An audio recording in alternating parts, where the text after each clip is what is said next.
जय श्री राम। आप सभी का हमारे YouTube चैनल पे बहुत बहुत स्वागत है। आज मैं आप सभी को माघ मास के मातम का 27वां अध्याय सुनाती हूँ।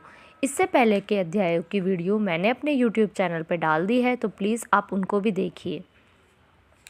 प्रेत कहने लगा कि हे पथिक, मैं इस समय तुम्हारे पास जो यह गंगा जल है उसे मांगता हूँ, क्योंकि मैंने इसका बहुत कुछ मातम सुना है।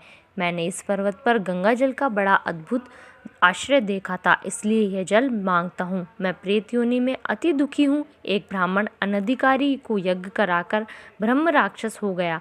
वह हमारे साथ 8 वर्ष तक रहा। उसके पुत्र ने उसकी अस्थियों को इकट्ठा करके गंगा में कनखल स्थान में गिरवा दिया। उसी समय वह राक्षस तक त्याग कर सद्गति को प्राप्त हुआ। मैंने प्रत्यक्ष देखा है, इसलिए मैंने तुमसे प्रार्थना की है। मैंने पहले जन्म में तीर्थ स्थानों में बड़े बड़े दान लिए थे और उनका प्रायश्चित नहीं किया था। इस योनि में मुझको हजारों वर्ष बीत गए। इस समय आप जल देकर मेरे प्राणों को, जो कंठ तक आ गए हैं, बचाओ। कुष्ठ आदि रोग से भी मनुष्य प्राणों को त्याग करने की इच्छा नहीं करता।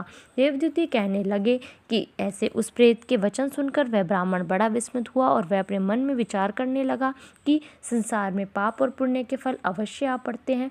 देव, दानव, मनुष्य, कीड़े मकोड़े भी रोगी से पीड़ित होते हैं। बाल तथा वृद्धों को मरण, अंधा तथा कूड़ापन, ऐश्वर्य, दरिद्रता, पांडित्यत्व तथा मूर्खता सब कर्मों से ही होता है। इस कर्म भूमि में जिन्होंने न्याय से धन इकट्ठा किया वह धन्य है।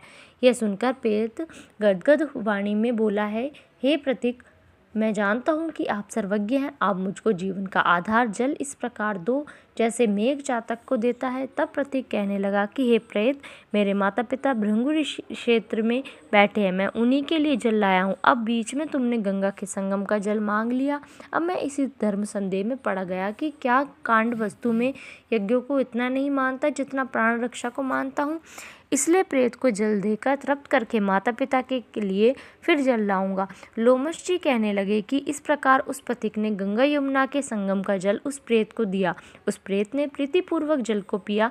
उसी समय वह प्रेत शरीर को छोड़कर दिव्य देहधारी हो गया। केरल कहने लगा कि बिंदु मात्र गंगा जल से वह प्रेत मुक्त हो गया। हम समझते हैं कि ब्रह्मा जी भी इस जल के गुण का वर्णन नहीं कर सकते, नहीं तो महादेव जी इस जल को मस्तक पर क्यों धारण करते। इस संसार में जो मनुष्य काया, वाचा और मनसा के पापों से रंग गए हैं वह गंगा जल के बिना नहीं घुलते। गंगा जल के सेवन से मुक्ति सदा सन्मुख खड़ी रहती है। जिसके जल को स्पर्श करके ही प्रेत प्रेतत्व को छोड़कर मुक्ति को प्राप्त होते हैं, जो गंगा स्नान करता है वह वैष्णव पद को प्राप्त होता है। यदि संबंधी लोग गंगा जल में तर्पण करें तो नरक में रहने वाले पितर लोग स्वर्ग में चले जाते हैं और स्वर्ग में रहते हुए ब्रह्म तत्व को प्राप्त होते हैं। गंगा जल के समान और कोई मुक्ति का साधन नहीं है। वह प्रेत वहीं से चला गया और 1 मास में जब माघ मास आया तो उसने सुने हुए प्रयाग महात्म्य के अनुसार गंगा यमुना के संगम पर स्नान करके पिशाच शरीर को धारण कर भक्तिपूर्वक नारायण की स्तुति करता हुआ वह द्रविड़ देश का राजा गंधर्वों से सेवित उत्तम विमान पर बैठकर इंद्रपुरी को गया।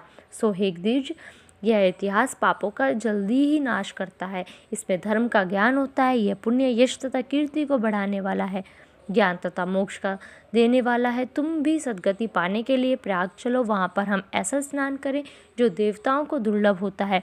वहाँ पर श्राप से पैदा हुआ पिशाचपन सब नाश को प्राप्त हो जाएगा। इस प्रकार लोमश जी के मुख से अमृत में मधुर कथा को सुनकर मानो अमृत पीकर सब प्रसन्न हुए और पाप रूपी समुद्र से पार हुए। उन्हीं के साथ सब लोगों ने दक्षिण दिशा को प्रस्थान किया। धन्यवाद। इस वीडियो में बस इतना ही। यदि आपको मेरी वीडियोस अच्छी लगे तो प्लीज़ उन्हें लाइक कीजिए, शेयर कीजिए और मेरे चैनल को सब्सक्राइब कीजिए।